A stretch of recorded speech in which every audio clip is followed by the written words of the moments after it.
క్రైస్తులో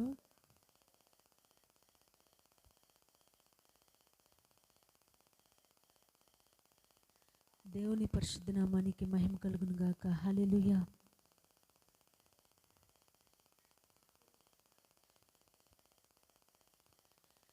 ముఖ దర్శనం చాలయ్యా నాకు, నీ ముఖ దర్శనం చాలయ్యా. సమీపించని తేజస్సులో నివసించున దైవమా నాకు, నీ ముఖ దర్శనం చాలయ్యా.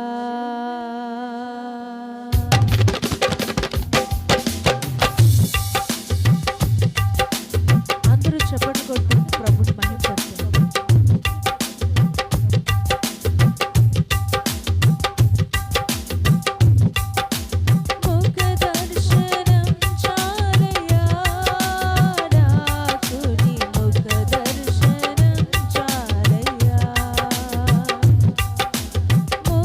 దర్శనం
ప్రార్థన చేద్దాం. పరిశుద్ధుడు అయిన దేవా, నమ్మదగిన తండ్రి, మీకు స్తోత్రాలు చెల్లిస్తున్నాం ప్రభువా. ఈ అననుకూలమైన పరిస్థితుల మధ్యలో కూడా ఈ రీతిగా నీ పాదాల చెంతకు మమ్మల్ని అందరినీ చేర్చి తండ్రి, మిమ్మల్ని స్తుతించి ఆరాధించే గొప్ప భాగ్యం మీరు మాకు అనుగ్రహించినందుకే మీకు కృతజ్ఞతాస్తుతులు చెల్లిస్తున్నాం దేవా. ఎందరో ఈ దినం చూడలేక గతించిపోయారు ప్రభువా. మమ్మల్ని అయితే సజీవంగా నిలబెట్టి నీ పాద సన్నిధానానికి నడిపించినందుకే మీకు కృతజ్ఞతాస్తుతులు చెల్లిస్తున్నాం దేవా. ఇంతవరకు నీ ప్రియులు నిన్ను ఆరాధించడానికి, నీ సన్నిధిలో పాడి పరవశించడానికి, అయ్యా తమ హృదయాలు విప్పి నిన్ను స్తుతించడానికి దేవా మీరిచ్చి నీ కృపను బట్టి మీకు స్తోత్రాలు చెల్లిస్తున్నాం. హృదయపూర్వకమైన అర్పణలు మీరు ఆశీర్వదించండి. ప్రతి కుటుంబానికి రెట్టింపైన ఆశీర్వాదాన్ని అనుగ్రహించండి. ఈ శ్రేష్టమైన సమయంలో మీ దాసులు మీ పక్షంగా నిలిచి మాట్లాడుతూ ఉండగా నాతోనూ మా అందరితోనూ మీరు మాట్లాడమని వేడుకుంటున్నాం దేవ. బలమైన జీవం కలిగిన సత్తు కలిగిన నీ మాట చేత మమ్మల్ని దర్శించి మీ పోలికలోనికి మార్చమని, ప్రతి విధమైన ఆటంకములన్నీ మీ నామంలో తొలగించి వినగలిగే చెవి, గ్రహించే మనస్సు, అనుసరించి నడుచుకునే జ్ఞానం ప్రతి బిడ్డకి అనుగ్రహించి మీరే నడిపించి మహిమ పొందుకోమని యేసు పరిశుద్ధ నామంలో అడిగి వేడుకొనుచున్నాము తండ్రి, ఆమేన్.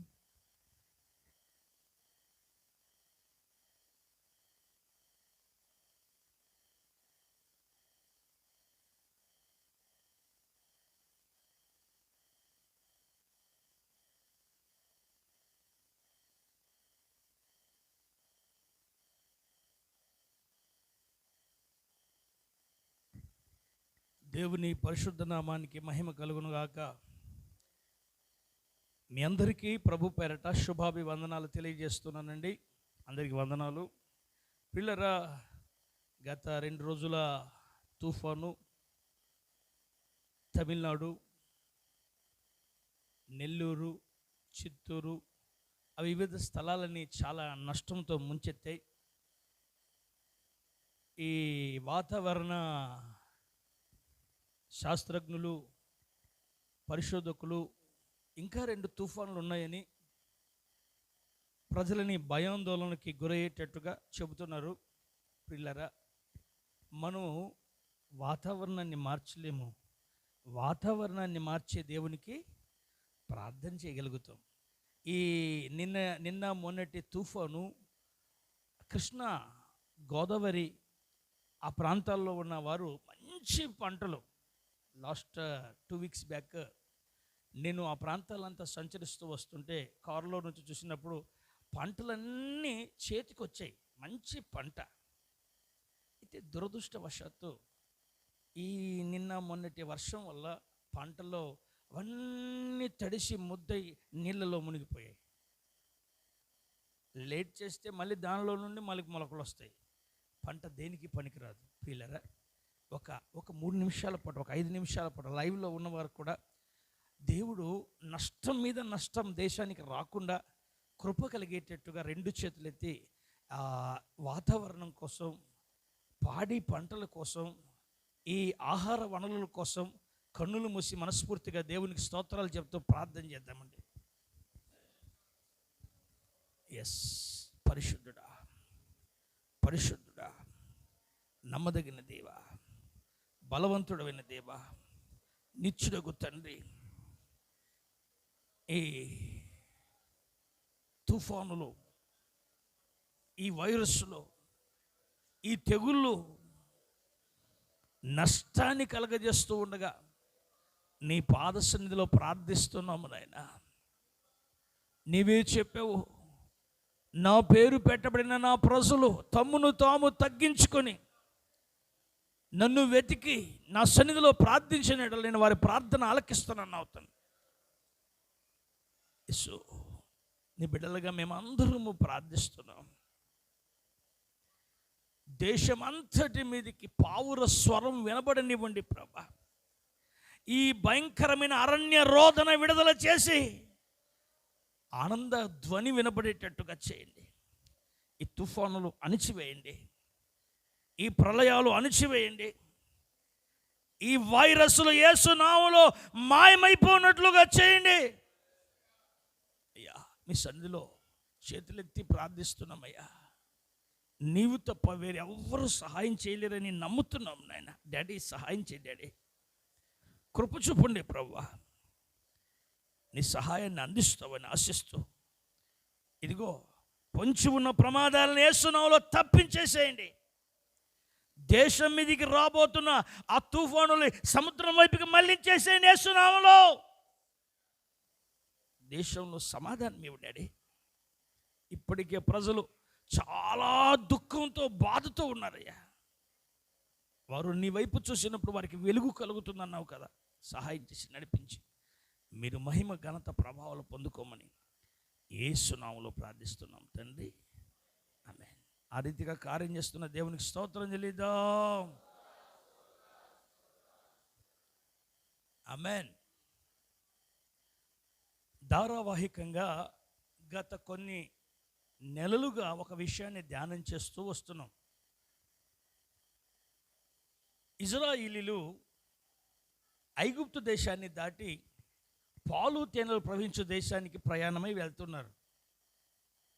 వారు అడుగుపెట్టిన ప్రతి స్థలంలో, అది సముద్రమైనా, అది లోయైనా, అది ఎడారైనా, అది ఎటువంటి క్లిష్ట పరిస్థితి అయినా దేవుడు వారిని నడిపిస్తూ వచ్చాడు. వారి తలల మీద, వారి గుడారాల మీద, వారి పైన షకీనా మేఘం వారిని నడిపిస్తున్న రోజులు ఆ రోజులు. పిల్లరా, అలా సాఫీగా సాగుతున్న దినాలలో మోయాబు దేశాన్ని ఇజ్రాయిలీలు దాటాల్సిన పరిస్థితి వచ్చింది. మోయాబు దేశాన్ని దాటేటప్పుడు మోయాబీల రాజైనటువంటి బాలాకు అనే వ్యక్తి, చెప్పాను కదండి, అతడు ఇజ్రాయిల్ని శపించడానికి ఇజ్రాయిలీల ప్రవక్త అయినటువంటి బిలాముని డబ్బుతో కొనాలని చూస్తాడు. చూడండి, ప్రపంచం మొత్తంలో అలు సేవకులైన, సంఘాలైన, అది సమాజమైన 3 రకాల శోధనలు సంఘాన్ని, సమాజాన్ని, మానవ జీవితాన్ని కృంగదీస్తూ ఉంటాయి. 3 ఏవి అంటే, ఒకటి శరీరాశ, రెండవది నేత్రాశ, మూడవది జీవపుటము. శరీరంలో నీకు కోరికలను పుట్టించి ఆ కోరికలలో శోధనలో పడేటట్టుగా చేస్తాడు సాతానుడు. నేత్రాశ, చూసిన వల్లి నాకే కావాలనుకోవడం. జీవపుటంబం, నాకంటే గొప్ప వాళ్ళు లేరు, నాకు ఆ స్థానం కావాలని.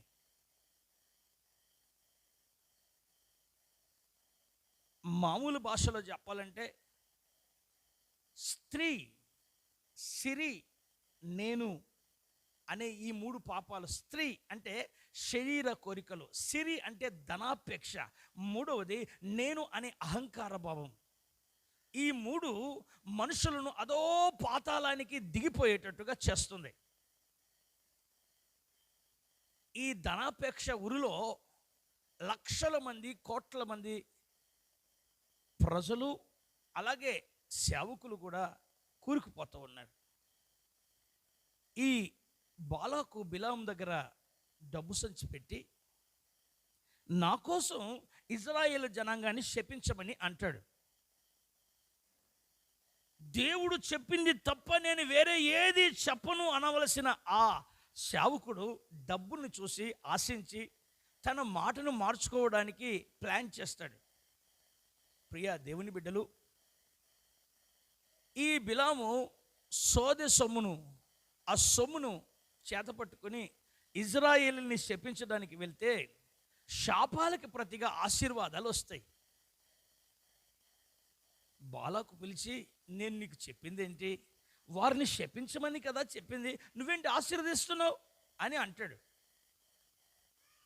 అయితే అప్పుడు బిలాము అంటాడు, ఇదిగో దేవుడు ఆశీర్వదించిన వాడిని ఎవ్వడు శపించలేడు.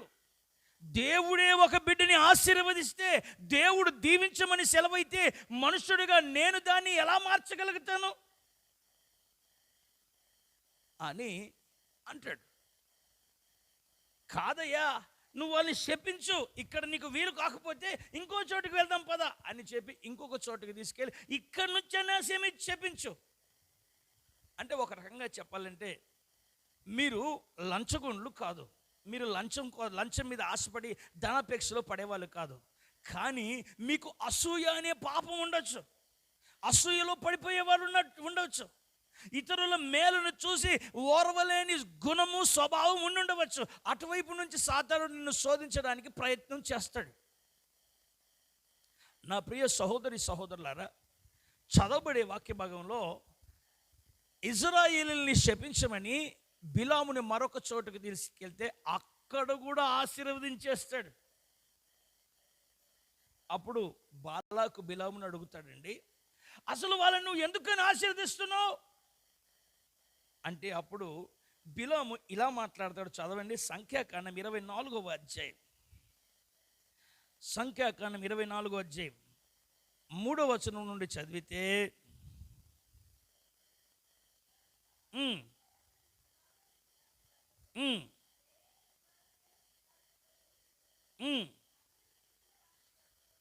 కన్నులు తెరిచిన వాడికి, కింద పుట్టినట్లు ఏం రాస్తుంది, కన్నులు మూసిన వాడికి. అంటే నేను కన్నులు మూసి అలా వారిని గమనిస్తే నా దర్శనంలో ఎలా కనబడుతున్నారు వారు అంటే, చదవండి,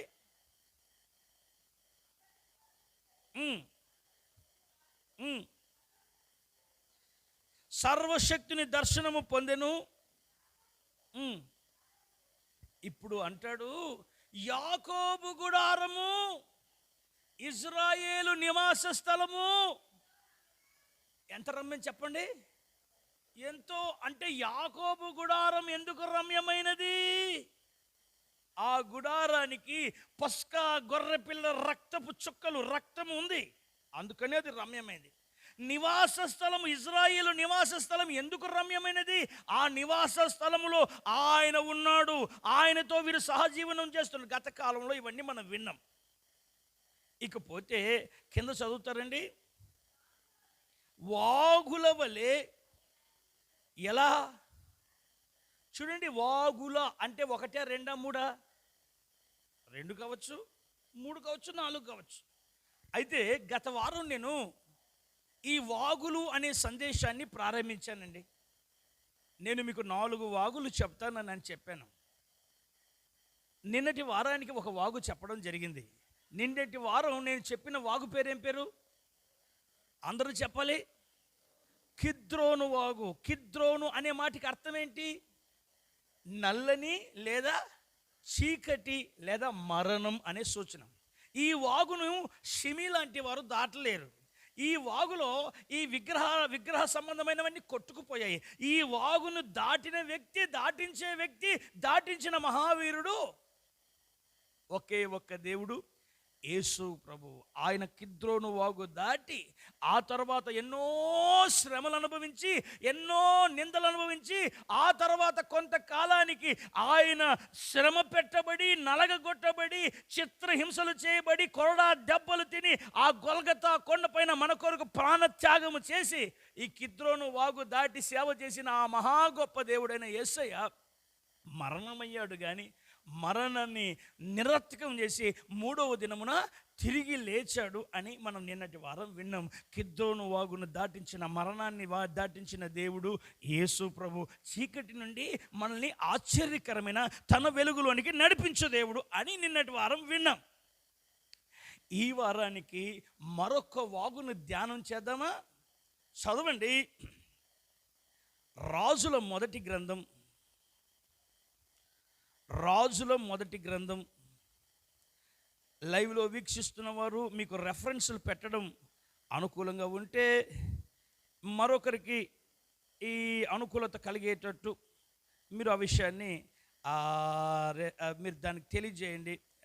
తద్వారా ప్రజలు ఎక్కడ ఉన్న, ఒకవేళ ట్రైన్లో ప్రయాణం అయ్యే వారు కూడా సునాయాసంగా వాక్యాన్ని ధ్యానించడానికి అనుకూలత ఉంటుంది. 17వ అధ్యాయం చూడండి.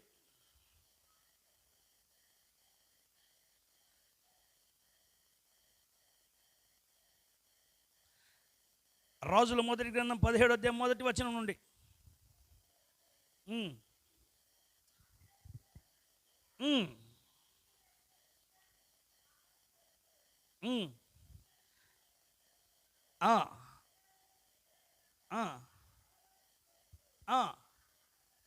నా మాట ప్రకారం కాక ఆ, ఆ. ఈ సంవత్సరములలో మంచైనను వర్షమైనను ప్రకటించెను. పిమ్మట యెహోవా వాక్కు, అది భయంకరమైన డార్క్ మూమెంట్, ఒక చీకటి కాలం. ఒక మూడు మూడు మూడు సంవత్సరాలు మంచైనా వర్షమైనా ఏమీ లేని కాలం. దేవుని ఉగ్రత ఆ ప్రజల మీదకి వచ్చిన కాలం. ఆ దినాలలో ప్రియులరా, ఆ దినాలలో దేవుని సేవకుడైనటువంటి ఏలియాతో దేవుడు ఇచ్చిన వాక్ ఏంటంటే, ఇదిగో ఏలియా, నువ్వు ఎక్కడికి వెళ్తావంటే ఇక్కడి నుంచి యోర్తానుకు అవతలనున్న, యోర్తానుకు ఎదుటిగా ఉన్న ఈ కెరీతు వాగు దగ్గరికి వెళ్ళు. నిన్నటి వారం ఏ వాగు విన్నాం మనం? కిద్రోను వాగు. ఏ వాగండి? ఈరోజు ఈ వాక్య ధ్యానానికి కెరీతు వాగు, కెరీతు చెప్పండి, కెరీతు వాగు దగ్గరికి వెళ్ళి ఆ వాగు దగ్గర ఏం చేయాలి ప్రభా? చూడండి, నిన్నటి వారం నేను చెప్పాను, వాగును ఎందుకు ఇజ్రాయేలీలకి పోల్చి ఆ దర్శనంలో చూస్తున్నారంటే, వాగుకున్న గుణగణాలు మీకు తెలుసు. వాగు ఏ ఊరిలో ఉంటుంది? ఏ ఊరిలో ఉండదో చెప్పండి. చిన్న ఊరైనా పెద్ద ఊరైనా వాగులు అనేవి ఖచ్చితంగా ఉంటాయి. ఒకవేళ 365 రోజులు పారకపోయినా ఏదో ఒక కాలానికి వాగు పారుతూనే ఉంటుంది. వాగుకున్న గుణగణం ఏంటంటే, వాగు ఎప్పుడు ప్రవహించే నీటిలో ఏముండదు? అపవిత్రత, నలకలు ఉండవు, అపవిత్రత ఉండదు. సంఘం అనేది ప్రవహించేదిగా ఉండాలి. ఇది దేని ద్వారా ప్రవహించాలంటే ఆత్మాభిషేకం ద్వారా సంఘం ప్రవహిస్తూ ఉండాలి. ఈ ప్రవాహాన్ని గురించి మనం ధ్యానం చేస్తూ వచ్చాం గత వారం. ఒకవేళ లైవ్లో ఉన్న నా ప్రియ సహోదరి సహోదరులారా, ఈ వాక్యం ఇంకా లోతుగా మీకు అర్థం కావాలి అని అనుకుంటే, ఈ వారం చూస్తున్న వాళ్ళు లాస్ట్ వీక్ ఆదివారం జరిగిన ఆరాధనలు కూడా కొద్దిసేపు వాక్యం ధ్యానం చేయండి. వాక్యాన్ని ప్రేమించే మీకు ఇది మంచి అవకాశం. Praise the Lord. ప్రియులారా, వాక్య భాగంలో గమనిస్తే ఈ వాగు ప్రవహిస్తూ ఉంటుంది. ఈ ప్రవహించే ఈ వాగును చూస్తూ వారు వాగుల్లో వలే ఉన్నారు అన్నాడు ఈ బిలాం. వాగు ఒకటి కిద్రోను వాగును గురించి మనం నిన్నటి వారం విన్నాం. ఇప్పుడు కెరీతు వాగు. ఈ కెరీతు వాగు దగ్గర మనకి ఏ పాఠం ఉందయ్యా అంటే, ఇక్కడ మనం ఏం నేర్చుకుంటామయ్యా అంటే, కెరీతు వాగు అనేది చాలా తక్కువగా కనబడుతుంది ఇక్కడ ఈ బైబిల్ గ్రంథంలో, కానీ ఎక్కువ అర్థంతో కూడిన పదం. అక్కడ ఏం జరిగింది అంటే, భయంకరమైన కలువు కాలం రాబోతుంది. నిజంగా చెప్పాలండి, దినములు మంచివా చెడ్డవా? మంచివనే వాళ్ళు అల్లెలు చెప్పండి, చెప్పలేరు. చెడ్డవనే వాళ్ళని అల్లెలు చెప్పండి. బైబిల్ గ్రంథం అంటుంది, అపోస్తలుడైన పౌలు రాస్తూ దినములు చెడ్డవి. ఏమంటున్నాడండి? మీరు ఏమి ఎక్స్పెక్ట్ చేస్తున్నారంటే, మంచి రోజులు రావాలి, మంచి రోజులు రావాలి, మంచి రోజులు రావాలి, మంచి రోజులు రావాలి. మంచి రోజులు లేవు, ఉన్నదల్లా చెడ్డ రోజులే. మరి దేవుడా, చెడ్డ రోజులు వస్తున్నాయి, మమ్మల్ని ఏం చేయమంటావు? మమ్మల్ని చంపేయమని అని ప్రార్థన చేస్తారా? లేదు. ఈ చెడ్డ రోజుల్లో నేను జీవం గల దేవుని రెక్కల కింద సురక్షితంగా ఉండాలి. పరలోకపు ప్రార్థన మన ప్రభువు నేర్పించాడు. పరలోకపు ప్రార్థనలో ఏం ప్రార్థన నేర్పించాడు? పరలోకమందున్న నీ రాజ్యం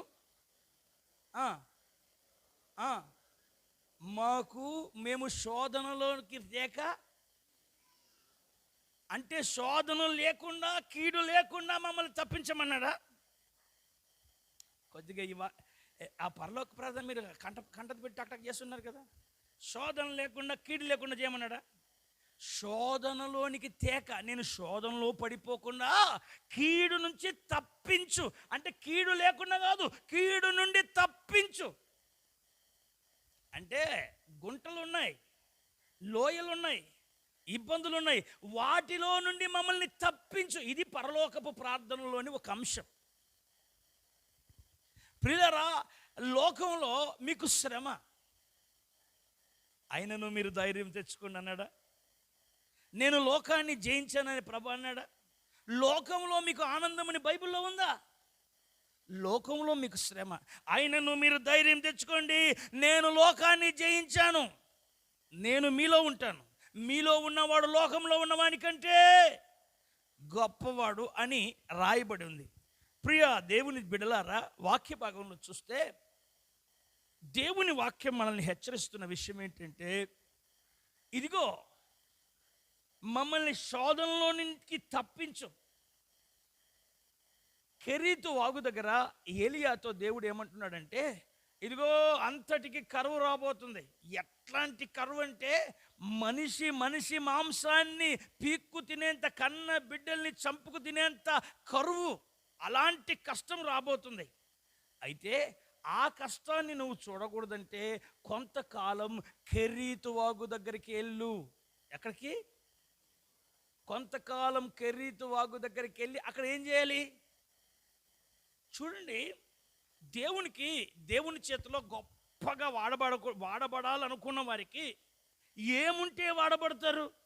ఒక ఆయన అంటాడు, బాగా పాటలు పాడితే వాడబడతారు, తప్పు. బాగా కానుకలు ఇస్తే వాడబడతారు, అది కూడా తప్పు. బాగా ఎత్తున్న వారు వాడబడతారు, అది తప్పు. బాగా ఇది తప్పే. మరి దేవుని చేతిలో వాడబడడానికి ఏముండాలి? ఒకటి ప్రార్థన, రెండు విధేయత. చూడండి, మీలో రెండు గుణాలు ఉండాలి. ఒకటి ప్రార్థన, రెండవది చాలామందికి ప్రార్థన ఉంటే విధేయత ఉండదు, విధేయత ఉంటే ప్రార్థన ఉండదు. కొంతమంది ప్రార్థనలో చాలా గర్విష్ఠులు అయిపోతారు. వీరు గర్వం ఎంత అంటే అంత ఆయన దగ్గర చాలా గర్విస్తూ ఉంటారు. ఇది ఒక రకంగా చెప్పాలంటే ఆత్మీయ గర్వం అని చెప్పచ్చు. ఎంత గర్వం అంటే అంత గర్వం. తిరుపతిలో కృపమయుడు అని ఒక ఆయన ఉండేవాడు. కృపమయుడు, ఆయన పేరు కృపమయుడు. మూగ వ్యక్తి, మాటలు రావు, ఇంత గడ్డం పెట్టుకుని ఉండేవాడు. మోకరించి ఒక మూలన ఇట్లా ఇట్లా ఇట్లా ఇట్లా ఇట్లా ఇట్లా తలకాయ ఊపుతో ప్రార్థన చేస్తుండేవాడు. నన్ను దైవజనులు ఆ ప్రాంతానికి సేవకు పంపించారు. ఒకరోజు ఆ సంఘంలో వాక్యం చెప్పాల్సి వచ్చింది. ఆయన ఇట్లా ఇట్లా ఇట్లా అంటే సాపలు వేయక మునిపే ఒక మూలన వచ్చి కూర్చొని ఇట్లా ఇట్లా తలకాయ ఊపుతున్నాడు. మేమనుకున్నాను కొద్ది పక్కకి జరిపితే సాపలు వేస్తాం కదా, ఇబ్బంది అవుతుంది అని పక్కకి జరపడానికి ఆ బాబుతో చెప్పాను, అంకుల్ కొద్దిగా పక్కన కూర్చోమని చెప్పని. వాడు అమాయకంగా ఏం చేశాడంటే వెళ్ళి అంకుల్ అంకుల్ అంకుల్ అంటూ ఆ అంకుల్ అలా చేత్తో అలా తడిపాడు. వెంటనే లేచి పెటా పెటా పెటా పెటా పెటా పెటా పెటా కొట్టాడు. నాకు భయం వేసి అక్కడి నుంచి పారిపోయా. ఎందుకంటే అక్కడ ఉంటే మరి ఏమవుతుందో తెలియదు కాబట్టి అటు నుంచి పారిపోయా. తర్వాత అంటే నాకు అదే ఫస్ట్ ఆ సంఘం ఎందుకు ఆయన అట్లా కొట్టాడంటే, ఆయనకు ప్రార్థన చేసేటప్పుడు ఎవరైనా డిస్టర్బ్ చేస్తే ఒప్పుకోడు, చాలా కోపం ఆయనకి అని. మీరు చెప్పండి, ఆ ప్రార్థన దేవుడు వింటాడా? మీరు చెప్పండి, ఆ ప్రార్థన దేవుడు వింటాడా? తనకు తాను సాటిస్ఫై అవుతుంటాడు. నేను ఇంతసేపు చేశాను, నేను గంటల సేపు చేశాను, నేను 2 గంటలు చేశానని దేవుడు అనుకుంటాడు. ఎట్లా ఉంటుందంటే టేప్ రికార్డులో బాగా అన్ని సీడీలు అన్నీ పెట్టేసి సౌండ్ లేకుండా వెనక వైర్ కనెక్షన్ తీసినట్టు ఉంటుంది. అదేమో పక్కడికి నువ్వు అంటుంటాయి కానీ అక్కడ ఏమీ వినపడదు. నీ పాపాలు నీకు నాకు అడ్డం వచ్చేసే. యెషయా గ్రంథం 59వ అధ్యాయం. నా ప్రియమైనటువంటి దేవుని బిడ్డలారా, ప్రార్థన అనేది ఎంత ముఖ్యమో కేవలం ప్రార్థన అంటూ ఆగిపోకండి. ప్రార్థనతో పాటు దేవుని మాటకి లోబడే స్వభావం ఎంత ముఖ్యమో అంత ముఖ్యం. చాలామంది ప్రార్థన చేస్తున్నామనే గర్వంతో ఉంటారు. ప్రార్థన అనే ఒక ఆయుధం, అలాగే విధేయత అనే మరొక ఆయుధం, రెండు కలిస్తేనే ఒక గొప్ప శక్తివంతంగా ఉంటుంది. ఈరోజు ఈ ఉదయకాలపు ఆరాధనలో పాల్గొన్న నా ప్రియ సహోదరి సహోదరులారా, వాక్య భాగంలో ఏలియా ఎంతో సేవ చేశాడు. నువ్వు చాలా గొప్ప సేవ చేస్తావయ్యా, అద్భుతమైన సేవ. అయితే ఇప్పుడు ఏం చేస్తావంటే వెళ్ళిపోయి వాగు దగ్గరికి వెళ్ళి దాక్కొని ఉండు. ఒక చిన్న మాట చెప్తాను బర్ణ, ఒక చిన్న మాట. నువ్వు బాగా పాడతావు, అద్భుతంగా పాడతావు, నువ్వు పాడితే ఆపలేవు, అంత బాగా పాడతావు. అయితే నీకు పాట ఇవ్వను, ఆడ కూర్చోనంటే నువ్వు కూర్చుంటావా? నువ్వు కూర్చుంటావా అన్న? నువ్వు కూర్చుంటావా?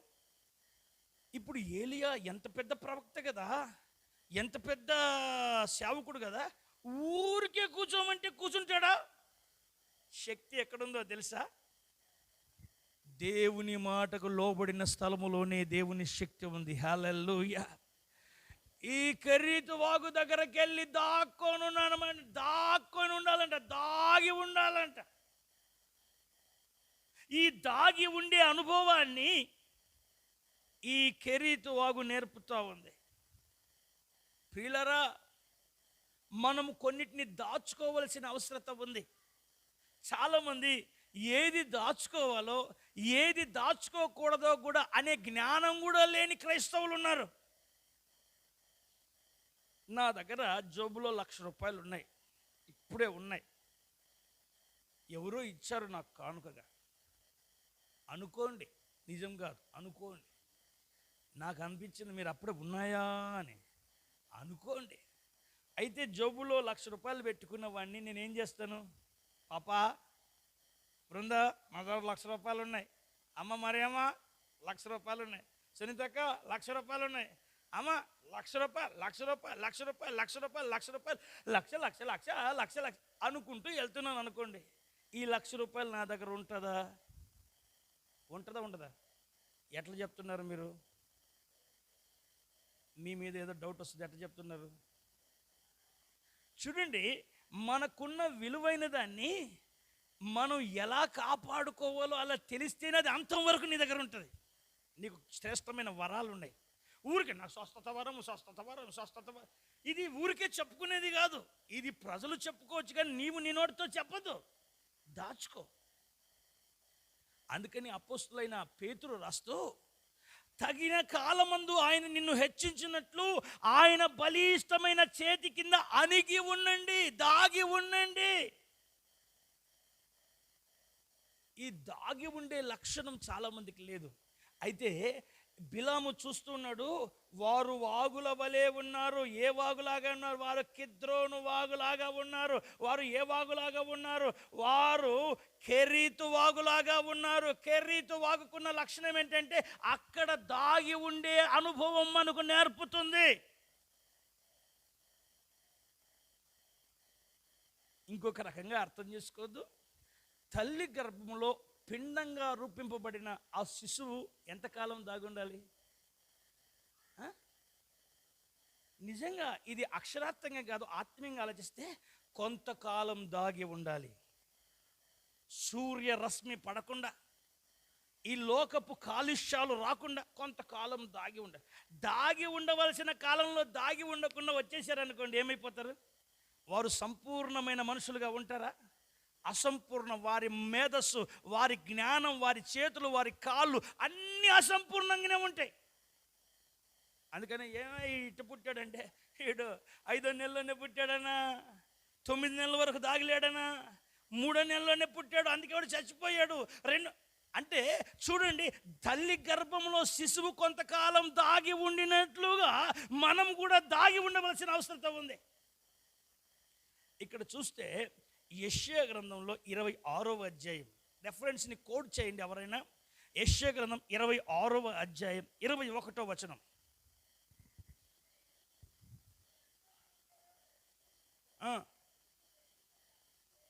అక్కడ రాస్తుంది, నీవు వెళ్ళి నీ అంతఃపురంలో దాగి ఉండము. నీవు వెళ్ళి తలుపులు వేసుకొని ఏం తీరే వరకు అంటే లాక్డౌన్ గురించి ఎప్పుడు చెప్పాడు ప్రభు? మీరు అనుకుంటారు ఆ లాస్ట్ మార్చి నెలలో లాక్డౌన్ స్టార్ట్ అయిందని. కానీ యెషయా ప్రవక్త ఆ యెషయా గ్రంథం 26వ అధ్యాయం 21వ వచనంలో, ఉగ్రత తీరిపోవు వరకు నీవు వెళ్ళి నీ అంతఃపురంలోకి వెళ్ళి తలుపులు వేసుకొని ఉగ్రత తీరిపోయే వరకు అక్కడ దాగి ఉండు రాస్తుందండి అక్కడ. అంటే లాక్డౌన్ ఎక్కడ స్టార్ట్ అయింది? ఎప్పుడో స్టార్ట్ అయిపోయింది. ఎవరు స్టార్ట్ చేశారు? దేవుడే స్టార్ట్ చేశాడు. దేని కొరకు? ఉగ్రత లోకంలో ఉంది, ఆ ఉగ్రత మీ మీదికి రాకుండా మీరు వెళ్ళి అంతఃపురంలో ఉండండి. దేవుడే చెప్పాడండి, దేవుడే చెప్పాడు. ప్రియులారా, దేవుడే చెప్పాడు. అయితే ఈరోజు మనం నేర్చుకుంటున్న పాఠంలో మరి దాగి ఉండమంటున్నాడు కదా దేవుడు. మనము దాగి ఉన్నామా లేదా? దాక్కొని ఉన్నామా లేదా? ఎక్కడ దాక్కుందాం? ఒక కప్ప వెతుకుతూ ఉందంట. ఒక కప్ప వెతుకుతూ ఉందంట. చాలా ఎండుంది, ఎక్కడ దాక్కుందాము, ఎక్కడ ఏదో ఒక నీడ ఉండాలని చెప్పి ఒక నీడకెళ్ళి ఉందంట. అది ఏ నీడ తెలుసా? పడగెత్తిన నాగుపాము నీడకెళ్ళి దాక్కుందంట. అక్కడ సేఫ్టీ ఉందా? ఉందా? చెప్పండి. కప్ప అరే ఎండ తగులుతుంది, ఎక్కడైనా దాక్కుందామని చెప్పి పడగెత్తిన ఆ నాగుపాము పడగ కిందికి వెళ్ళి దాక్కుంటే అక్కడ సేఫ్టీ ఉంటుందా? ఈరోజున చాలామంది నేను దాక్కోవాలని ధనమనే నాగుపాము నీడలోకి వెళ్ళాలని చూస్తున్నారు. కామాతృత కోరికల నీడలోకి వెళ్ళాలని చూస్తున్నారు. అపవిత్రమైన సరసోక్తుల మాటల నీడలోనికి వెళ్ళాలని చూస్తున్నారు. అక్కడ మీ ప్రాణానికి నెమ్మది లేదు. అక్కడ మీ ప్రాణానికి ఆశీర్వాదం లేదు. మీరు ఆయాసముతోనూ దుఃఖముతోనూ ఉండిపోతారు. జాగ్రత్త. ప్రియ దేవుని బిడ్డలారా, బైబిల్ గ్రంథంలో ఎక్కడ దాగుంటే మనకు మేలు? ఆయన అన్నాడు, కెరీతు వాగు దగ్గర దాగి ఉండు, కెరీతు వాగు దగ్గర దాగి ఉండు అన్నాడు. ఆ దాగి ఉండే అనుభవాన్ని చూస్తూ నేను కొన్ని మాటలు చెప్తానండి. న్యాయాధిపతుల గ్రంథంలో 4వ అధ్యాయంలో ఆ మొదటి నుంచి చూస్తే యెహూదు మరణమైన తర్వాత అక్కడ జరిగిన ఓ భయంకరమైన పరిస్థితి ఏమిటంటే, సహోదరులారా, ఇజ్రాయేలీలు దేవునికి అయిష్టమైనది, ఇష్టం లేనిది, దోషమైనటువంటి పనులు చేస్తున్నందుకు దేవుడు ఏం చేశాడంటే ఇజ్రాయేలీల్ని శత్రువులైన వారికి అప్పచెప్పేశాడు. మీరు అనుకోవచ్చు, ఎందుకన్నయ్యా దేవుడు ఈ లోకాన్ని ఇలా ప్రళయాలకి, ఇలా తుఫాన్లకి, ఇలా దీనికి అప్పచెప్తున్నాడు ఎందుకు అని అనొచ్చు. పిల్లరా, నేను 10వ తరగతి 9, 10 చదువుతున్న ఆ రోజుల్లో మా నాన్నగారు ఇక్కడ ఈ స్కూళ్ళన్నీ చేర్పించేసి నేను దాదాపుగా చెప్పాలంటే ఇది చెప్తే మంచిదో కాదో కానీ మరి చెప్పాల్సిందే, తప్పదు. ఇక మరి ఏం చేస్తాం, సాక్ష్యం అంటే చెప్పాల్సిందే. నేను ఇంచుమించు 10వ తరగతి చేరేసరికి 8 స్కూళ్ళు మార్చా. అంటే స్కూళ్ళన్నీ మీ అందరికీ సెయింట్ జోసెఫ్ స్కూల్లో ఒకటే ఫ్రెండ్స్ ఉంటారు, లేకుంటే మిల్టన్ స్కూల్లో ఒకటే ఫ్రెండ్స్ ఉంటారు. నాకు ఆ గవర్నమెంట్ స్కూల్ నుంచి ఆర్ట్స్ కాలేజ్ వరకు అన్ని స్కూళ్ళు మనమే. ఎందుకంటే ఈ సంవత్సరం ఇక్కడ, ఈ సంవత్సరం ఏంట్రా బాబు అంటే ఆ మేడం మంచిది కాదు, ఈ సారు మంచోడు కాదు, వాళ్ళు ఇట్లాంటి వాళ్ళు అంటే అసలు విషయం మన మైండ్ మంచిది కాదు. కానీ వాళ్ళు చెప్పి మా నాన్న ఇక్కడికి అక్కడికి మార్చి అమ్మ నాన్నలు ఈ ఆదోనే వద్దు, వీనికి ఏం చేద్దామంటే కర్నూలు మారుద్దాం అనుకున్నారు. అప్పట్లో ఒక నెలకి 1000 రూపాయల ఫీజు అంటే చాలా పెద్ద ఫీజు. అది 12 నెలలకి 12,000 రూపాయల ఫీజు అంటే అప్పట్లోనే. ఇప్పుడు ఇంకా మీ ఫీజు ఎంత 500, 600 ఉంటుంది నెలకి. కానీ అప్పటికే నాకు 1000 రూపాయల ఫీజు కట్టాడు మా నాయన. మా మాంటెసరీ స్కూల్లో కళ్యాణమ్మ గారు, రవికుమార్ గారు పెద్ద క్యాంపస్ ఆ స్కూల్కి చేర్చారు. అక్కడ బ్రహ్మాండంగా ఉంది. నా పని ఎట్లా అయిపోయిందంటే, ఇక్కడ మా చిన్నన్న కొట్టడం, మా చిన్నక్కయ్య కొట్టడం, మా పెద్దక్క అప్పటికి వివాహం అయిపోయింది, మా పెద్దన్నయ్య కొట్టడం, వీళ్ళందరూ ఎట్టబడితే అటు ఎక్కడ ఏ తప్పు చేయడానికి లేదు. అక్కడికి వెళ్తే వీళ్ళు ఎవరు లేరు. ఇంకా ఎట్లుందంటే హాస్టల్కి వెళ్తే హాయిగా ఉంటుందని, హాస్టల్కి వెళ్తే చదువుతారా లేదా కానీ ఫ్రీగా మాత్రం సూపర్గా ఉండేది. ఇక ఇష్టం వచ్చినట్టుగా యాక్షన్, ఇక ఇష్టం వచ్చినట్టుగా పద్ధతి. అయితే పరిస్థితి ఏమిటంటే, మా నాన్న టీచర్ కనుక అప్పుడప్పుడు వారానికి ఒకసారి, నెలకు ఒకసారి, 2 నెలలకు ఒకసారి వచ్చేవాడు. వచ్చి మా నాన్న ఊరుకుండొచ్చు కదా, ఏమనేవాడు తెలుసా? ఆ ప్రభావతి మేడం అని ఒక మేడం, విల్సన్ సార్ అని ఒక సార్, మా అబ్బాయి ఏమైనా తప్పు చేస్తే ఏం చూడకండి, తన్నండి అనేవాడు. ఒకసారి తనండి అంటే ఏదైనా బాగుంది, తన్నండి. కనిపించిన ప్రతి మేడంకి తన్నండి, కనిపించిన ప్రతిసారికి తన్నండి అంటే మా నాయన వస్తున్నాడంటే నేను ఏమనుకున్నామని తెలుసా? ఎందుకోసం ఒక తనమని చెప్పుకోవడానికి వస్తా, వద్దులే ఎవరన్నా పంపి, అక్కని పంపి, అమ్మని పంపాను. మా నాన్న అందరినీ తన్నండి. ఆ టీచర్లు రవికుమార్ అని ఒక ఆయన ఉండేవాడు, ఆయన ఊరికే తన్నేవాడు. మీ నాయన చెప్పినాడు అని తన్నేవాడు. మీ నాయన చెప్పాడని తన్నాడు, మీ నాయన చెప్పాడని తన్నాడు, మీ నాయన చెప్పాడు. నాకు ఎట్లా ఉండేదంటే, మా నాన్న మా హాస్టల్కి వచ్చాడంటే బాధ అనిపించేది. ఈ విషయాన్ని ఇప్పుడు ఎందుకు గుర్తు చేస్తున్నాను తెలుసా? ఇప్పుడు కన్న తండ్రి కన్న కుమారుణ్ణి ఎవరు కప్పు చెప్పాడు? తన్నేవారికి, కొట్టేవారికి. మళ్ళీ మా నాన్న ఏం పర్లేదు సార్, మంచి కర్ర తీసుకుని కొట్టండి అనేవాడు. ఇప్పుడు నాకు అనిపించింది ఆ విషయం ఇప్పుడు ఎందుకు గుర్తుకొచ్చింది అనుకుంటున్నారా? నేను ఆయన మాట వినలేదు గనక తన్నేవారికి నన్ను. అర్థమైందా? అర్థమైందా? ఇప్పుడు మీకు పిల్లలారా, మీకు డబ్బులు నెల నెల ఇంత జీతం ఇస్తున్నాను, హాయిగా దేవుని స్తుతించండి అంటే, లేదు ప్రభు నా వల్ల కాదు. అట్లనా?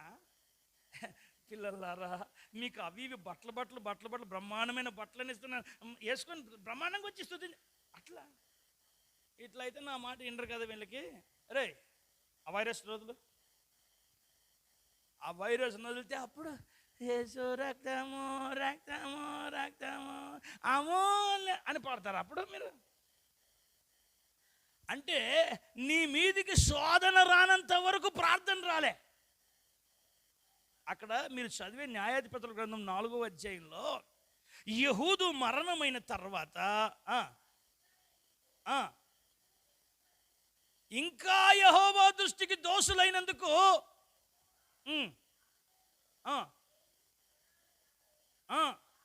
కనాను రాజు అంటే ఏ దేశాన్ని మీరు స్వాధీనపరుచుకుంటారో ఆ దేశాన్ని రాజుకి మీరు దాసులైపోతారు.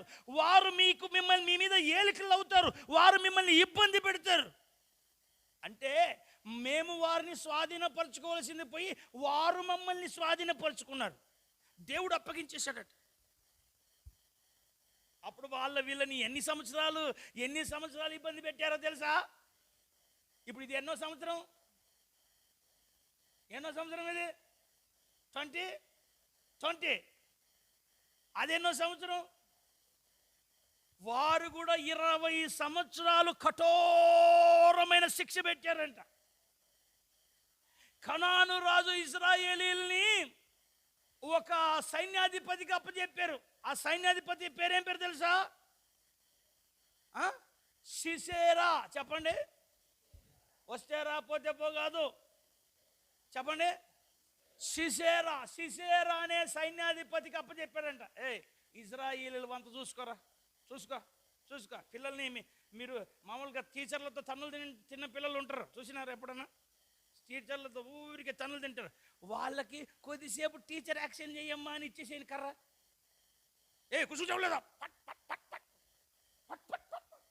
నాకు అనిపిస్తుంది ఏది బాబా అందరిని కొడతానే ఉందంటే, అక్కడ తన్నులు తిని ఉంటుంది కాబట్టి ఇక్కడ, అక్కడ దెబ్బలు తిని ఉంటుంది కాబట్టి ఇక్కడ పెత్తనం చేస్తూ ఉంటుంది. చూసారు ఎట్లంటారు? హల్లెలూయా. ఇప్పుడు ఈ సిసేరాకి ఏమంటారు దాన్ని, ఒక పెత్తనం ఇచ్చారు. ఇజ్రాయేలీని అందరినీ మీరు చూసుకో అంటే, అప్పుడు ఈ సిసేరాకి ఎన్ని రథాలు ఉన్నాయో తెలుసా? 900 ఇనప రథాలు. ఎన్ని రథాలు? ఇనప రథం. చెప్పండి. మామూలుగా ఐగుప్తీలకి బంగారు రథాలు ఉంటాయి, ఇజ్రాయేలీలకి రథాలు గిదాలు ఏమి లేవు కానండి. వాళ్ళు ఎక్కడికి వెళ్తే అక్కడ జయముంది. కానీ ఈ సిసేరాకి ఏం రథాలు? ఇనప రథం. అంటే ఎట్లుంటుంది అది? ఒకవేళ ఒక రథం ఇట్లా వస్తుంది అనుకోండి, సౌండ్ ఎట్లుంటుంది?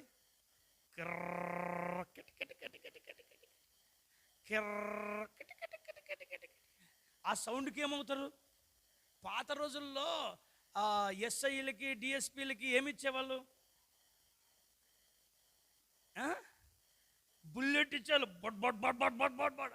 ఆ సౌండ్ వస్తేనే ప్యాకెట్ ఆడేవాళ్ళు ఏమైపోయేవాళ్ళు అంటే, ఆ సౌండ్కే జిమ్ వచ్చర అని భయపడు. అంటే ఈ సిసేరా రథం వస్తుందంటే ఆ సౌండ్కే గడగడ వణికే వాళ్ళు ఇజ్రాయిల్. అంత బాధ. ఫైర్ ఇంజిన్ వచ్చినట్టు కొయ్య. ఒక రథం వస్తేనే అంత సౌండ్. అంటే 900 రథాలు ఒకసారి వస్తే ఎట్టుంటుంది? మనవాడికి చిన్నది ఏదో చిన్న గేర్ సైకిల్ ఉంటుంది, గేర్ సైకిల్. దానితో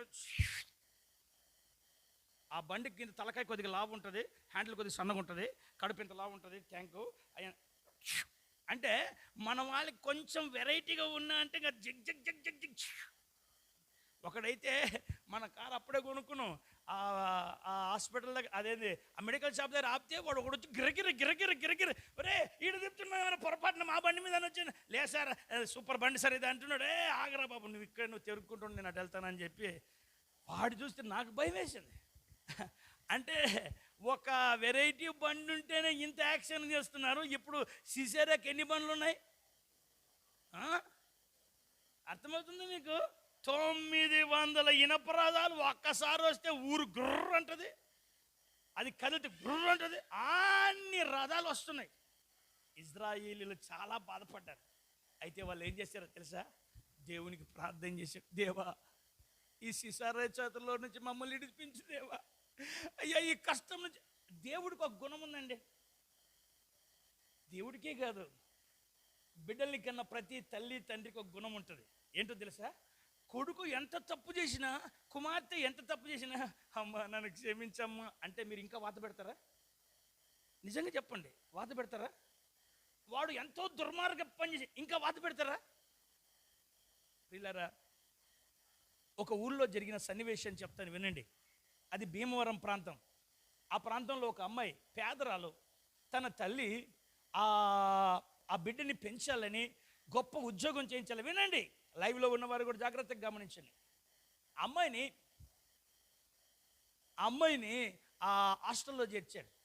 ఆ అమ్మాయి అక్కడ మత్తు పదార్థాలకి అమ్మాయి యవ్వన మత్తు పదార్థాలకి బానిసైంది. ఇదేంటన్నయ్యా మన ఊళ్ళలో మగవాళ్ళు కదా? లేదు, ఆడవాళ్ళు కూడా బానిసలు అవుతున్నారు. ఇప్పుడు తాగుడు మగవాళ్ళని ఎట్ట పీడిస్తుందో ఆడవాళ్ళని కూడా ఎట్ట పీడిస్తుంది. అక్కడ నేను వెళ్ళిన ఆ ప్రాంతంలో మామూలు సిగరెట్ బీడీలు ఇటు తాగుతారు మగవాళ్ళు, ఆడవాళ్ళు వెనక తిప్పి నిప్పు లోపల వేసుకుని ఇటు తాగుతున్నారు. అంత డేంజర్ మనుషులు వాళ్ళు. అల్లెలు చెప్పండి, ఎందుకు అట్లాంటి వాళ్ళు ఇక్కడ లేరు కాబట్టి. అల్లెలు చెప్పండి ప్రియులారా. ఆ అమ్మాయి పాపం హాస్టల్లో చేర్చారు. ఆ అమ్మాయి అక్రమాల పాలైపోయింది. ఎవడో అమ్మాయిని మోసం చేశాడు, వ్యభిచార గృహంలో పడిపోయింది. డబ్బుల కోసం భయంకరమైనటువంటి రోగం వచ్చేసింది ఆమె. ఒక అబ్బాయి అమ్మాయిని మోసం చేసి వేరే ఊర్లో ఆమెను అమ్మేసి వెళ్ళిపోయాడు. చూడండి ఎట్లా, ఇవన్నీ కథలుగా జరిగిన సంగతి. అమ్మేసి వెళ్ళిపోయాడు. ఆ అమ్మాయి పరిస్థితి ఏమైపోయిందంటే అతలకుతలం అయిపోయింది. అయితే ఆ కన్న తల్లి ఏం చేస్తుందో తెలుసా? నా కుమార్తె ఎక్కడ పోయింది అని చాలా నెలలు తిండి లేక, చాలా సంవత్సరాలు తిండి లేక అసలు భయంకరమైపోయింది. ఇక ఒక చోట ఒక పాస్టర్ గారు ఆ ఇంటికి వచ్చి ప్రార్థన చేసేవాళ్ళంట. ఈ పాస్టర్ గారు ఒక చోటకి ఒక ఊర్లో వెళ్తే రోడ్డు పక్కన ఒక అమ్మాయి భయంకరమైన పరిస్థితుల్లో అడుక్కు తింటుందంటే, భయంకరమైన వాసన. ఈ అమ్మాయిని చూస్తే ఎక్కడో చూసినట్టున్నాను, ఈ అమ్మాయిని ఎక్కడో చూసినాను. అమ్మా, నువ్వు కవితవి కదా? అవునండి, నేను కవితనే. నేను తెలుసా మీకు? నువ్వు పలానా ఆమె కూతురు కదా?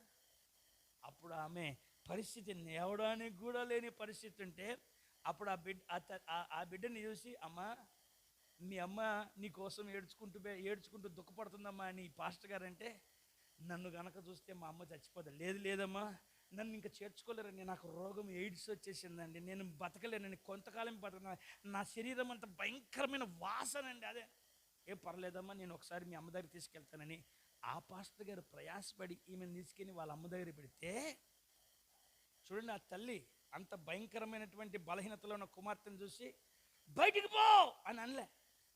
అయ్యో నా కుమార్తె, నువ్వు నా కళ్ళ ముందుకు వచ్చావా, చాలమ్మా నేను బతుకుతానమ్మా అని కౌగిలించుకుందంట. అంటే ఆ తల్లికి ఆ వాసన ఏమన్నా వాసనగా ఉందా? బిడ్డ వచ్చేసింది చాలు, నా బిడ్డ నా దగ్గర ఉంది చాలు, ఏ ఆస్తి అయినా అమ్ముకొని నా బిడ్డ నేను బాగు చేసుకుంటాను అనిందా లేదా? అనిందండి. ఆఫ్టర్ ఆల్ ఒక కన్న తల్లి తన బిడ్డని ఇంత క్షమించి ప్రేమిస్తే, దేవుడు కూడా మీరు ఎన్ని రకాల కీళ్ళైనా చేయండి, మీరు మారు మనసు పొంది ఆయన దగ్గరికి వస్తే ఆయన మిమ్మల్ని హక్కున చేర్చుకుంటాడు. ఆయన దయగల దేవుడు, ఆయన దయగలిగిన దేవుడు, ఆయన కనికరం చూపే దేవుడు, ఆయన వదిలిపెట్టేవాడు కాదు. కన్న తల్లి బిడ్డను వదిలిపెట్టకపోతే పరలోకపు తండ్రి మనల్ని విడిచిపెడతాడా? అయితే ఆయన జాలి చూపుతా ఉన్నాడు. ఇజ్రాయేలీలు ఆ సిసేరా పెడుతున్న కఠోరమైన సమస్య, ఆ సిసేరాకున్న 900 రథాలను చూసి ఆడు విర్రవిగుతున్న వాటి విషయమై ఇజ్రాయిల్ అంతా మొరపెడుతున్నారు, దేవా సహాయం చేయి, దేవా సహాయం చేయి అని ఏడుస్తున్నారు. ఈరోజు నేను అంటున్నాను, ప్రపంచమంతటా కరోనా కష్టాలు వచ్చాయి, తుఫానులు వచ్చాయి, రకరకాల ఇబ్బందులు వచ్చాయి. ఇప్పటికైనా మనం మారు మనసు పొందాలి, ఇప్పటికైనా మనం ప్రార్థన చేయాలి. రాతి హృదయాన్ని పక్కన పెట్టి మాంసపు హృదయాన్ని ధరించుకొని దేవుని సన్నిధిలో విజ్ఞాపన చేయండి. మన ప్రార్థన దేవుడు ఆలకిస్తాడు. ఈ సంహారాన్ని తప్పిస్తాడు, కీడుని తప్పిస్తాడు, వేదనని తప్పిస్తాడు, కృపా క్షేమాలని ప్రజలకి ఇస్తాడు. హల్లెలూయా. అయితే ప్రార్థించవలసిన సమయంలో ప్రార్థించకపోతే తర్వాత నీకు కీడొస్తే ఏ తండ్రి కూడా నిన్ను పట్టించుకోలేడు. ఎన్నిసార్లు చెప్పానయ్యా? ఇజ్రాయిలు సిసేరా విషయమై ప్రార్థన చేస్తే ఆ రోజుల్లో ఒక స్త్రీ ఉంది, ఆమె పేరు దెబోరా. చెప్పండి, ఏంటి, ఏం పేరండి? దెబోరా. వాడి పేరు సిసేరా, ఈమె పేరు దెబోరా. ఈమె ఎవరో తెలుసా? నిజంగా నాకు అనిపిస్తుంది, పాత నిబంధనలోనే స్త్రీలకు విలువిచ్చింది దేవుని గ్రంథం. 93వ కీర్తనలో, 96వ కీర్తనలో, 96వ కీర్తనలో ఆ సువార్త ప్రకటించు వారు స్త్రీలు ఉన్నారు అని కూడా రాసింది. తీనవసరం లేదు. కొన్ని సంఘాలలో స్త్రీలను ఎంత తక్కువగా మాట్లాడతారండి. నీకేం తెలుసు? ఊరికే కూర్చో. నేను అట్లా అని చెప్పి మిమ్మల్ని తల మీదకి కూర్చోబెట్టుకోవాలనుకోవట్లేదు. నేను ఏమంటున్నానంటే, బైబిల్ వ్యవస్థలో పురుషులకు ఎంత ప్రాముఖ్యత బైబిల్ ఇచ్చిందో స్త్రీలకు కూడా అంత ప్రాముఖ్యతను ఇస్తూనే మాట్లాడింది.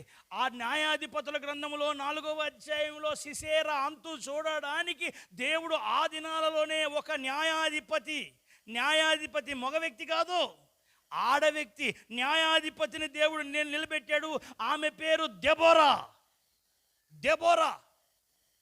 ప్రియులారా, ఆమె ఇజ్రాయేలీలకి న్యాయం తీరుస్తూ వస్తుంది. ఒక వృక్షం కింద కూర్చొని ఇజ్రాయేలీలకి న్యాయం తీరుస్తూ వస్తుంది. ఆమె న్యాయాధిపతి మాత్రమే కాదు, ఆమె ఒక ప్రవక్తి కూడా. హల్లెలూయా. ఆమె దేవుని ఆత్మను పొందుకున్న ప్రవక్తి కూడా. ఆ రోజుల్లో స్త్రీలకు విలువ లేని రోజులలోనే ఒక ప్రవక్తిగా దేవుడు ఆమెను నిలబెట్టుకున్న రోజులవి. ఈరోజు ఈ ఆరాధనలో పాల్గొన్న నా ప్రియ సహోదరి సహోదరులారా, నేను స్త్రీని, నాకేం తెలుసని మూలను కూర్చోవడానికి కాదు.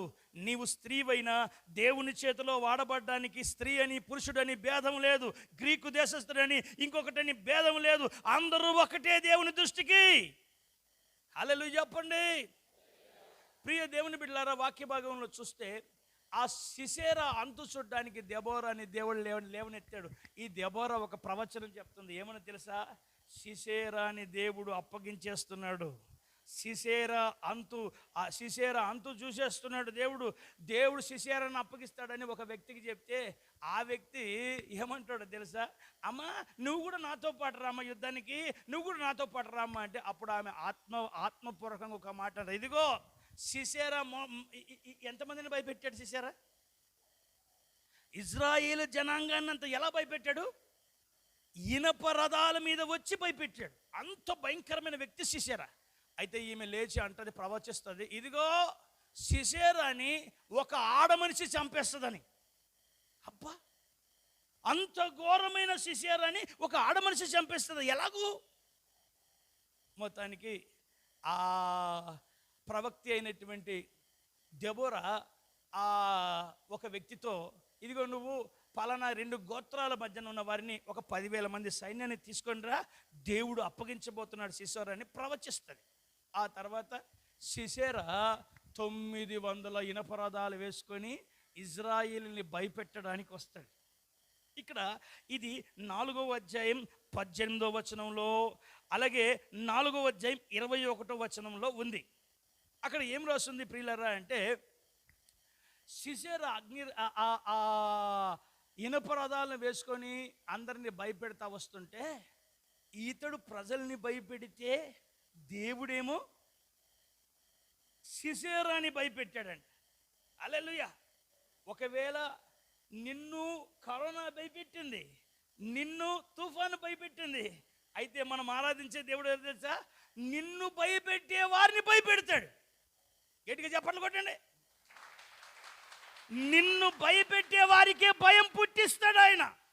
ఏం జరిగిందో తెలుసా ప్రియులారా? సిసేరాకి గడగడ గడగడ గడగడ గడ భయం పుట్టేటట్టు చేశాడట. అక్కడ కింద చదువుతారు, చదవండి. 15వ వచనం చదవండి.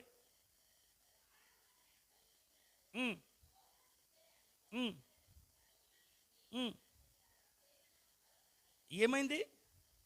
ఎవరికి కలవరం? నిన్ను కలవరపెట్టేవాడికి కలవరం వచ్చే రోజులు వచ్చేసాయి. ఎప్పుడు జరిగింది కార్యం? ప్రార్థన చేసినప్పుడు. సహోదరులారా, నిన్ను ఏవి కలవరం పెడుతున్నాయో ఆ వాటికి కలవరం రావాలంటే నువ్వు ప్రార్థించాలి. ప్రార్థిస్తున్న వీళ్ళందరినీ బట్టి దేవుడు సిసేరాకి కలవరం పుట్టించాడు. సిసేరాకి కలవరం పుట్టిస్తే ఏమైపోయింది? ఎన్ని రథాలు ఉన్నాయి? 900 రథాల్లో ఒక రథమైన ఆయన కాపాడిందే. రథమును దిగి చదవండి. కాలినడకన పరిగెత్తి భయం. లేవియా కాండం 13వ అధ్యాయం ఇంటికి వెళ్ళిన తర్వాత చదువుకోండి. కొందరికి దేవుడు ఒక రకమైన శాపాన్ని పెడతాడు. ఆ శాపంలో ఉన్న వాళ్ళకి తృప్తి ఉండదు. ఎంత సంపాదించినా తృప్తి ఉండదు. అది కూడా ఒక శాపమే. కొంతమందికి ఊరికే భయం. భయం అనేది కూడా ఒక శాపం. ఊరికే భయం. కిటికీలో నుంచి ఏదో వస్తుంది. కిటికీ వచ్చేస్తున్నాడు. నల్ల షర్ట్ వేసుకొస్తున్నాడు. తెల్ల. ఇదంతా ఒక సైతాన్ క్రియ. అదంతా చూడండి. అక్కడ వాక్య భాగంలో చూస్తే సిసేరాకి దేవుడు కలవరం పుట్టించాడట.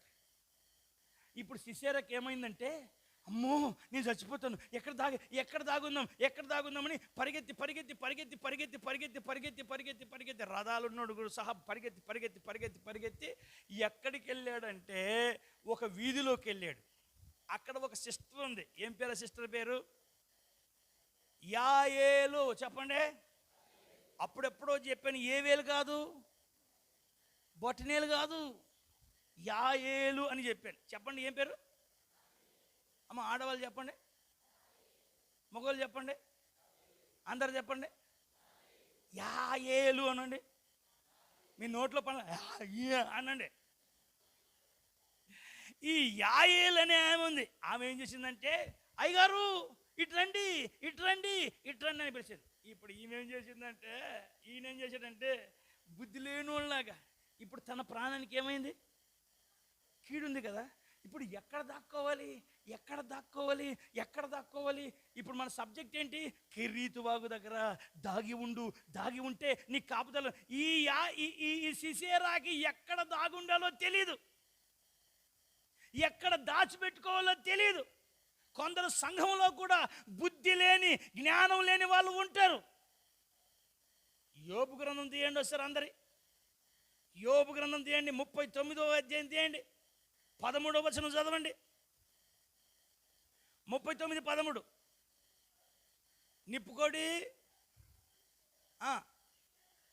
నిప్పుకోడి సంతోషం చేత రెక్కలు ఆడించుకుంటుంది.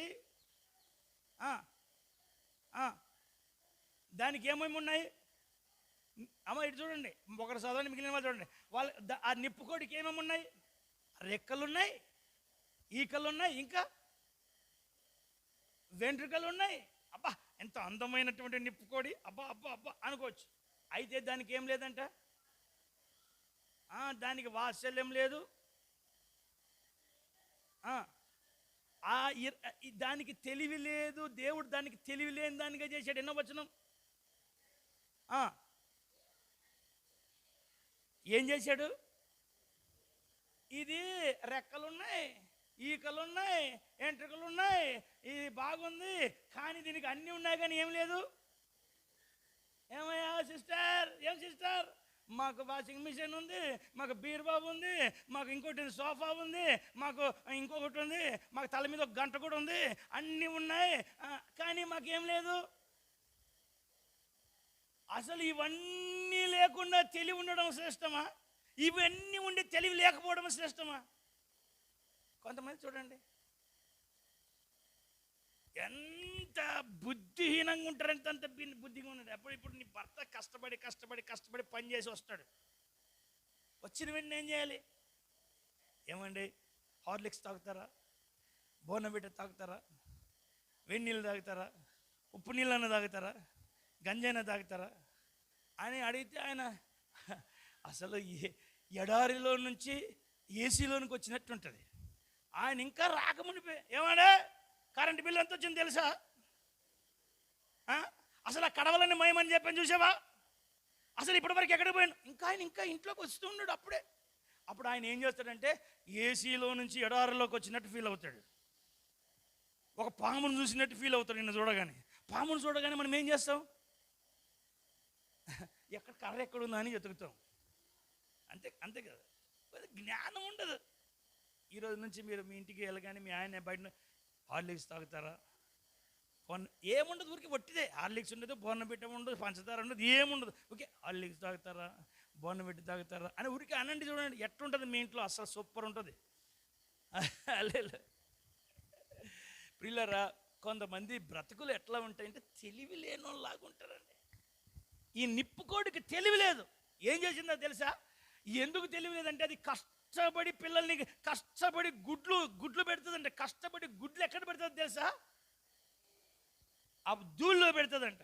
దూళ్ళలో గుడ్లు పెడితే ఆ దూళ్ళలో ఏది తొక్కుతుందో ఏది పాడేస్తుందో ఏమీ తెలియదు దీనికి. ఆ తర్వాత గుడ్లు పెట్టేసి గప్పుతుందంట. ఆ తర్వాత మళ్ళీ వచ్చి ఎక్కడ గుడ్లున్నాయి మర్చిపోయిందంట. ఎక్కడ పెట్టినా మర్చిపోయి ఎక్కడ పెట్టిన. మీరు కూడా ఒక్కోసారి నగలు గిగలు ఎక్కడ పెట్టేసి అంత మర్చిపోయి అందరి మీద కోపడుతుంటారు చూసారా? ఊరికే ఊరికే నోర్మే అంటుంటారు, అందరిని తిడుతుంటారు. విషయం ఏంటంటే మీరు ఎక్కడో పోగొట్టుకుంటారు అనమాట. అట్లాగా ఏం జరిగింది? అంతా వెతికి ఆ గుడ్లు దొరకపోయేసరికి ఆ నిప్పుకోడి ఏం చేస్తుందంట, గుడ్లని అదే పగలగొట్టుకుంటుందంట.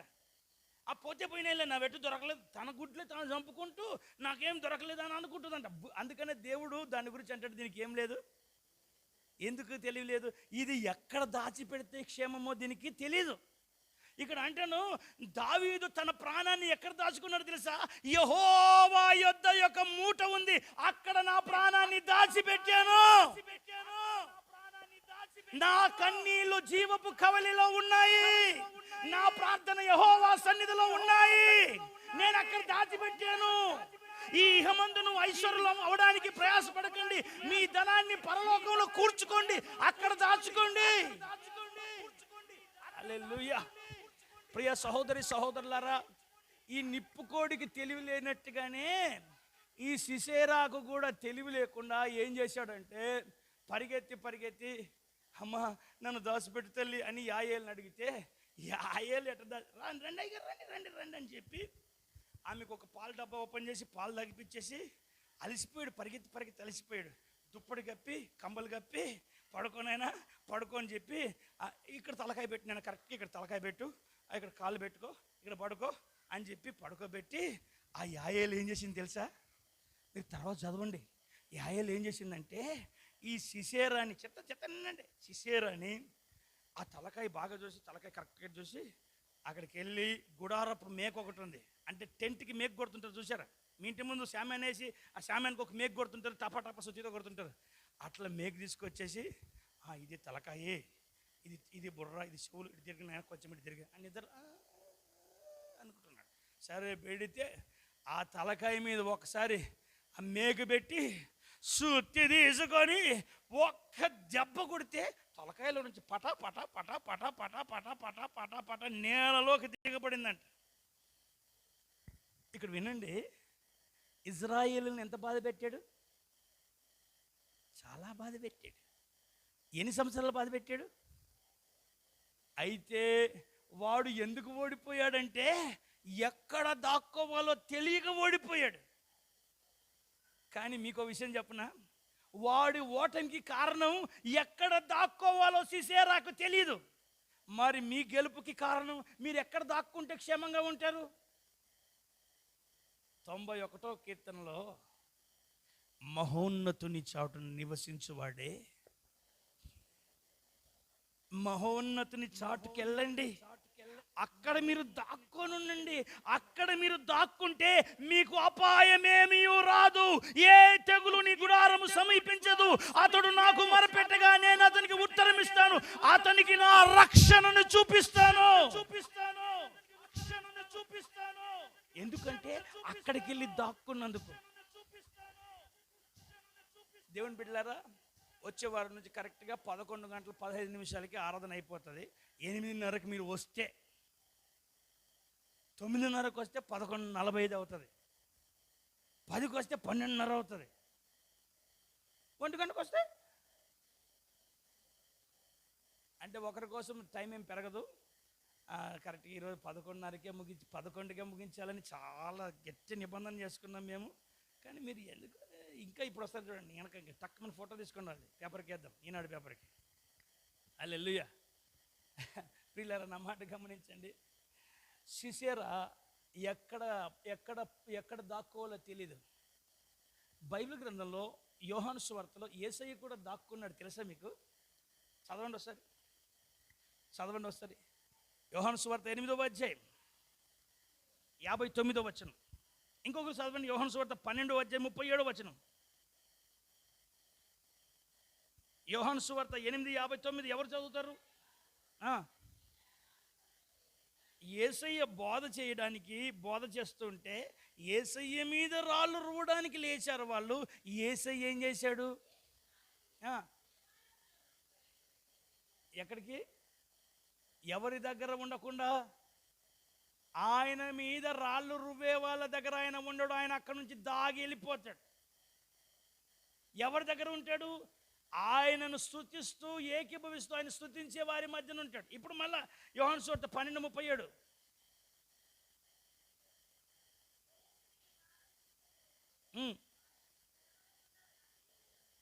అరే అన్నయ్య, యేసు ప్రభు కూడా దాగున్నాడు. ఎన్నో అధ్యాయంలో యోహాను సువార్త? ఫస్ట్ చెప్పండి, నన్ను చూసి చెప్పండి. ఎన్నో అధ్యాయం? యోహాను సువార్త 8వ అధ్యాయం 59లో దాగున్నాడు. 2 యోహాను సువార్త 12వ అధ్యాయం 30. అంటే యేసు ప్రభువే ఇట్లాంటి ప్రజల దగ్గర దాగి ఉంటే నీవు నేను దాగి ఉండే అవసరం ఉందా లేదా? అన్నయ్య, యేసు ప్రభువే దాగి ఉంటే నేను దాగి ఉండాలి కదా, మరి ఎక్కడ దాగి ఉంటావు? కెర్రీతు దగ్గరికి వెళ్ళు, అక్కడ దాక్కొని ఉండు. అక్కడ నువ్వు దాక్కుంటే నీకు క్షేమం ఉంటుంది. నువ్వు సిసేరా లాగా వెళ్ళొద్దు, కెర్రీతు వాగు దగ్గరికి ఏలియాలాగా వెళ్ళి దాగి ఉండు. ఇంకా నీలో ఉన్న శ్రేష్టమైన విషయాల్ని దాచిపెట్టండి. మీకు విషయం తెలుసా? గొంగళి పురుగు తెలుసు. గొంగళి పురుగు ఉన్న స్వభావం ఏంటి? ఏం స్వభావం అన్నయ్య? అది ఎవరి మీదైనా పడితే వాళ్ళకేమవుతుంది? దురదలు. గొంగళి పురుగును ప్రేమించే వాళ్ళు ఎవరైనా ఒకరున్నారు ఇక్కడ? లేరా? అయితే విషయం ఏంటో తెలుసా? ఆ భయంకరమైన రోత జీవితం గొంగళి పురుగుది. ఒక రోజు వస్తుంది, గొంగళి పురుగు ఒక చిన్న గూడు కట్టుకుంటుంది. గూడు కట్టుకొని గూడులో ఏమవుతుంది? దాక్కొని ఉంటుంది. ఎవరినైనా చూస్తుందా? ఎవరిని చూడదు, మౌనం. కొన్ని రోజులు లోపల దాగి ఉంటుంది. ఆ తర్వాత కొంతకాలానికి లోపల తన రూపం మారిపోతూ ఉంటుంది. మారిపోతున్న ఈ గొంగళి పురుగు లోపల నుంచి నెమ్మదిగా తలకాయ బయట పెడుతుంది. అప్పుడు గొంగళి పురుగు తలకాయ రాదు, సీతాకోకచిలక తలకాయ వస్తుంది, నెమ్మదిగా బయటికి వస్తుంది. ఆ గొంగళి పురుగు ఒక్కసారి రెక్కలు జాపితే ఏమవుతుందో తెలుసా? సీతాకోకచిలకలాగా అద్భుతమైన మరొక రూపం దాలుస్తుంది.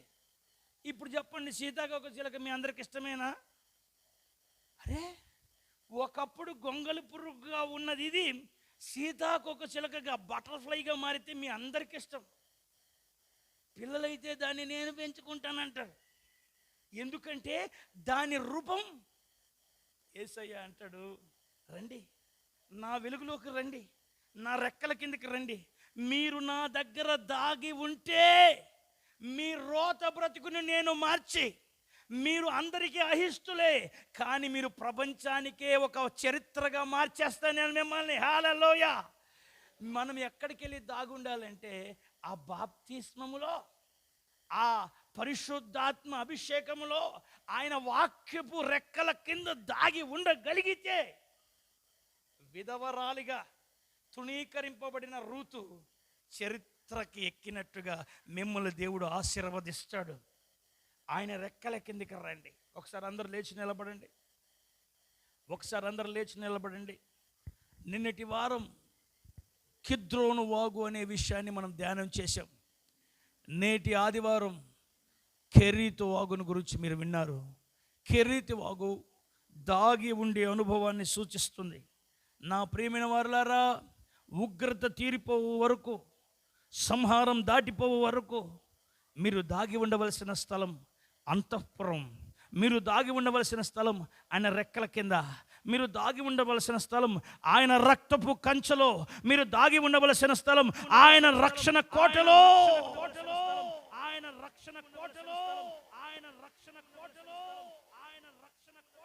శ్రీమంతుడా యేసయ్యా, నా ఆత్మకు అభిషేకం, నా అభినయ సంగీతమా, సిలువదారి నా బలిపీఠమా, నీ రక్తపు కోట నాకు నివాసమా, నన్ను నీవు పిలచిన పిలుపు రహస్యమా, ఇది నీ త్యాగ సంకేతమా.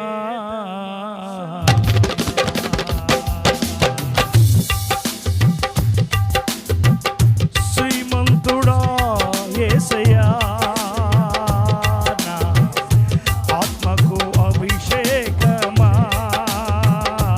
నా అభినయ సంగీతమా, సిలువదారి నా బలిపీఠమా, నీ రక్తపు కోట నాకు నివాసమా, సిలువదారి నా బలిపీఠమా, నీ రక్తపు కోట నాకు నివాసమా, నన్ను నీవు పిలచిన పిలుపు రహస్యమా, ఇది నీ త్యాగ సంకేతమా, నన్ను నీవు పిలచిన పిలుపు రహస్యమా, ఇది నీ త్యాగ సంకేతమా. శ్రీమంతుడా యేసయ్యా, నా ఆత్మకు నా అభినయ సియోను శిఖరము సింహాసనము, వరపుత్రులకే వారసత్వము. సియోను శిఖరము సింహాసనము, వరపుత్రులకే వారసత్వము. వాగ్దానములన్నీ నెరవేర్చుచుంటివా, వాగ్దాన పూర్ణుడా నా యేసయ్యా, వాగ్దానములన్నీ నెరవేర్చుచుంటివా, వాగ్దాన పూర్ణుడా నా యేసయ్యా. శ్రీమంతుడా యేసయ్యా,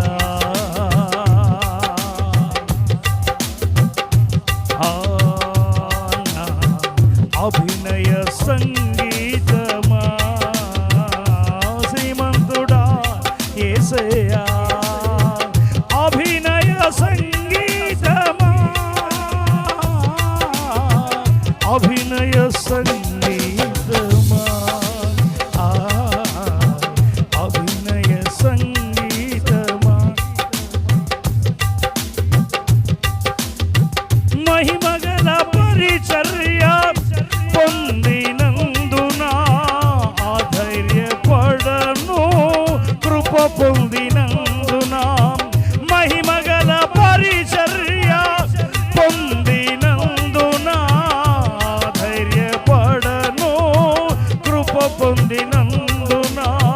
మహిమతో నీవు దిగి వచ్చు వేళ మార్పు నొందెదా నీ పోలికగా మహిమతో నీవు దిగి వచ్చు వేళ మార్పు నొందెదా నీ పోలికగా మహిమతో నీవు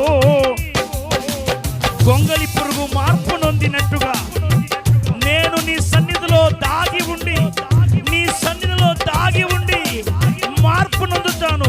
వర్షపు చినుగు ముత్యమైనట్లు నేను దాగి ఉండి ముత్యంగా మారుతాను. నేను దాగి నీ పోలికగా మార్చబడతాను. మహిమతో నీవు దిగి వచ్చు వేళ మార్పు నొందెదా నీ పోలికగా శ్రీమంతుడా యేసయ్యా మార్పు నొందెదా నీ పోలికగా శ్రీమంతుడా యేసయ్యా నా అభినయ సంగీతమా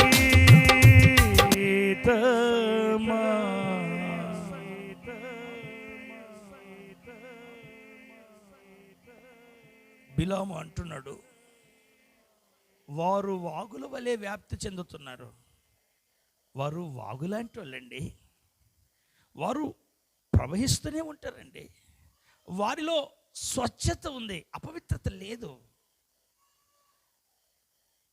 వారిలో వాగు అనుభవం ఉంది. ప్రియులారా, రానున్న 2021వ సంవత్సరం 100% మీ కుటుంబానికి దీవెనకరంగా మారాలని, 100% నీ పిల్లలకు దీవెనకరంగా మారాలని, 100% మీ వంశావళి దీవెనకరంగా మారాలని మీరు కోరుకుంటే ఒకసారి ఈ విషయాన్ని ఆలోచించు. అక్కడ కెరీతు వాగు ఉంది. ఆ వాగు దగ్గర ఒక అనుభవం మనకుంది.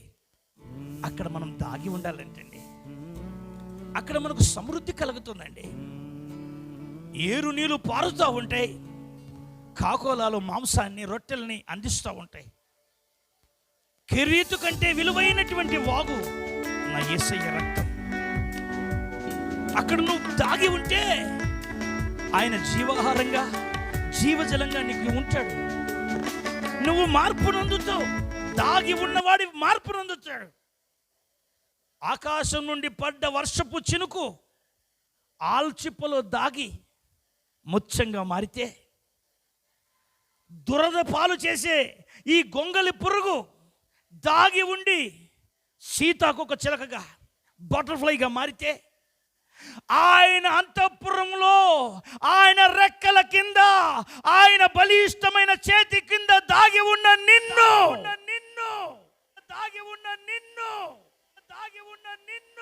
ఆయన పోలికలోనికి ఆయన మార్చడానికి ఇష్టపడుతున్నాడు. క్రీస్తు యొక్క సమరూపం నీలో మార్చబడుతుంది. నీవు నీలాగా కాదు, నువ్వు క్రీస్తులాగా మారుతావు. దాగి ఉన్నవాడికి దీవెనలు ఉన్నాయి. ఎస్, ప్రార్థన చేసుకుందామండి.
అవుతాయి. అలాగే వచ్చే శనివారం సిద్ధ